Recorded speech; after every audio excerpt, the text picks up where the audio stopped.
Well, there is still a finale. I'm sure that you're glad about that. They have done a really, really excellent job so far. I want to take just about 5 minutes or so, however, and talk to you, not in song form, but just regularly, biblically perhaps, about what Easter is all about. I want to talk to you on the basis of three things that we know for certain. The first thing that we know for certain about Jesus surrounding Easter is this: we know that Jesus certainly died.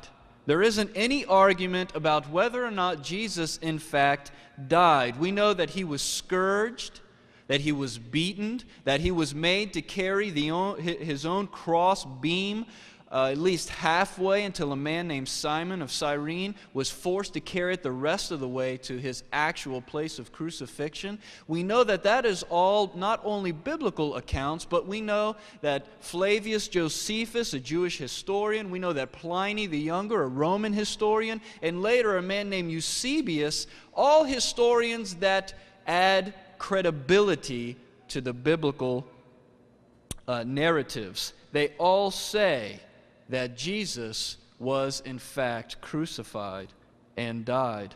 What else do we know? We know that Jesus was certainly buried.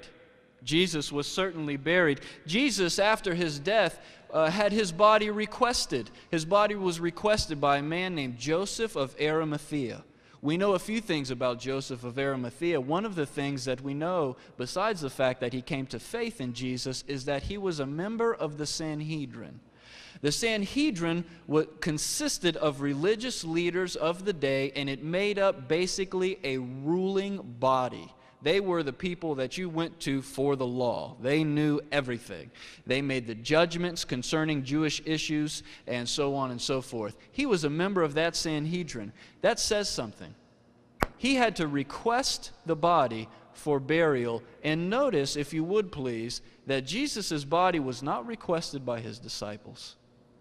It was requested by Joseph of Arimathea. Now, why is that significant? When John the Baptist died, his body was requested by his disciples, but not Jesus's. Why?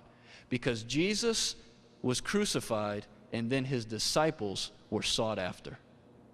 It says, in fact, in Mark's Gospel, chapter 14, verse 50, that all his disciples fled and hid.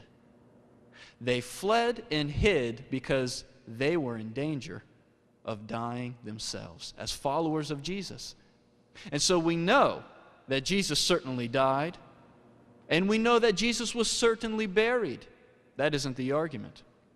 I'm going to walk out on a limb here and say this as my third point.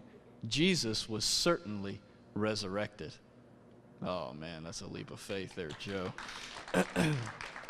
We know that Jesus certainly died, we know that Jesus was certainly buried, and we know that Jesus was certainly raised. It's the only reasonable explanation for the course of events that unfolded, not only in the biblical narrative, but also throughout history.